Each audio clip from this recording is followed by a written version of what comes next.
ভগবান চন্দ্রদেবকে ভগবান শিব আশীর্বাদ দিলেন যে তোমার এই ক্ষয়রোগ ধীরে ধীরে শেষ হবে। আর ভগবান শিব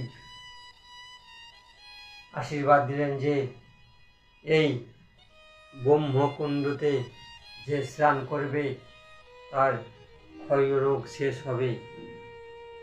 আর সেই ব্রহ্মকুণ্ডতে যদি কেউ স্নান করে তার ক্ষয়রোগ শেষ হয়ে যায়। 3 মাস ধরে যদি সেই ব্রহ্মকুণ্ডতে স্নান করে কোনো ব্যক্তি ক্ষয়রোগ নিয়ে তার সব পাপ তো শেষ হয়ে যায়, ক্ষয়রোগও শেষ হয়ে যায়। কারণ আমার ভগবান শিব সেখানে ব্রহ্মকুণ্ড তৈরি করে দিয়েছে। ভগবান ব্রহ্মা, ভগবান শিব সেখানেই বিরাজমান থাকেন সেই ব্রহ্মকুণ্ডতে। আমার ভোলা মহেশ্বর, ভোলা ত্রিলোকীনাথ ত্রিকালদর্শী ভগবান চন্দ্রদেবকে এই আশীর্বাদ দিয়েছিলেন। ভগবান চন্দ্রদেব সম্পূর্ণরূপে খুশি হলেন। আর ভগবান শিবের আশীর্বাদ কোনো ভক্তর প্রতি না থাকা নেই।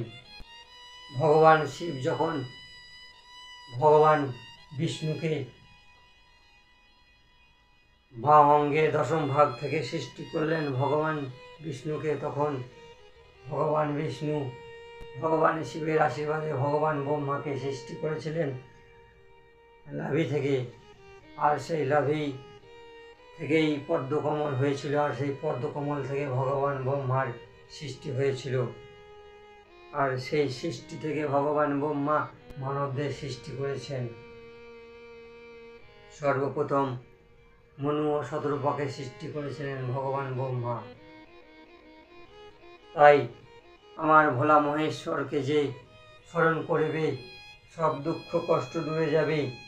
তাই সবাই বলুন হর হর মহাদেব, ওম নমঃ শিবায়, ওম নমঃ শিবায়। এই সনাতন ধর্মকে বাঁচিয়ে রাখার জন্য সংসারের সঙ্গে লড়াই করে ভগবানের প্রতি ভক্তিভাব, ভগবানের প্রতি স্নেহ রাখতে হবে। এই সংসারে তোমাকে সংহার করে বেঁচে থাকতে হবে, দরকার হলে এই জগতে এই পৃথিবীতে লড়াই করে বেঁচে থাকতে হবে, কিন্তু ভগবানের প্রতি ভাব, ভালোবাসা, স্নেহ, সেবা ভুলে থাকলে হবে না। সব কিছুকে দূর করে সব কিছুতে লড়াই করেই তোমাকে ভগবানের প্রতি শরণাগত হতে হবে।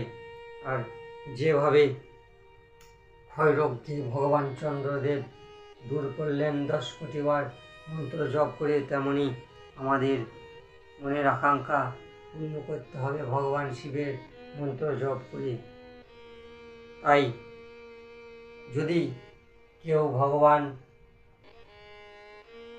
রামের বা ভগবান শ্রীকৃষ্ণের মন্ত্র জপ করে, গুরুমন্ত্র, যদি কেউ ভাবে যে আমি ভগবান শিবের মন্ত্র জপ করতে চাই, তাহলেও তার ওম নমঃ শিবায় মন্ত্র জপ করা যাবে। কারণ শিব পুরাণে বর্ণিত। তাই ভগবান চন্দ্রদেব সেখানেই জ্যোতির্লিঙ্গ রূপে স্থাপন করলেন ভগবান শিবকে। আর সেই জ্যোতির্লিঙ্গের নাম হলো সোমেশ্বর জ্যোতির্লিঙ্গ। আর 12 জ্যোতির্লিঙ্গের মধ্যে সর্বপ্রথম জ্যোতির্লিঙ্গ সোমেশ্বর সোমনাথেশ্বর। 12 জ্যোতির্লিঙ্গের মধ্যে সর্বশ্রেষ্ঠ প্রথম জ্যোতির্লিঙ্গ সোমেশ্বর জ্যোতির্লিঙ্গ। এইভাবেই ভগবান চন্দ্রদেব ভগবান শিবকে স্থাপন করলেন সেখানেই। আর সেখানেই যে ওই শিবলিঙ্গকে দর্শন করে, যে পূজা করে, যে জল অর্পণ করে, সে সব পাপ থেকে মুক্ত হয়, ক্ষয়রোগ থেকে মুক্ত হয়। তাই ক্ষয়রোগকে মুক্ত করার জন্য আমার ভগবান শিবের আশীর্বাদ নিন। সেখানে ভগবান শিবকে দর্শন করুন, ব্রহ্মকুণ্ডতে স্নান করুন। আর না হলে বাড়ি থেকেই মন্দিরে যান, ভগবান শিবের মন্দির, সেখানে আশীর্বাদ নিন। তাই ভগবান চন্দ্রদেব সেই সোমনাথেশ্বর জ্যোতির্লিঙ্গকে স্থাপন করলেন। হর হর মহাদেব। ওম নমঃ শিবায়।